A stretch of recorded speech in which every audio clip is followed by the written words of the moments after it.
আসসালামু আলাইকুম বন্ধুরা, সঞ্জিদা ব্লগে আপনাদের স্বাগত জানাই। এখন বাজছে 6:30। দেখুন মেঘটা গুড় করছে হঠাৎ করে।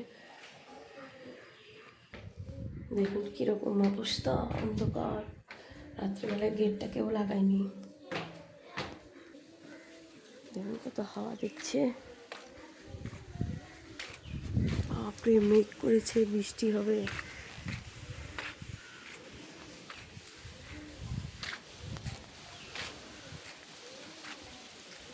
কার কার বাড়িতে এরকম ঝড় হচ্ছে, মেঘ হচ্ছে, একটু জানাবেন বন্ধুরা।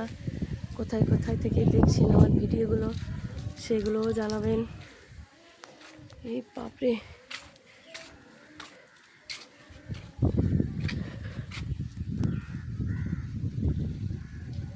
ভালো থাকবেন, সুস্থ থাকবেন বন্ধুরা।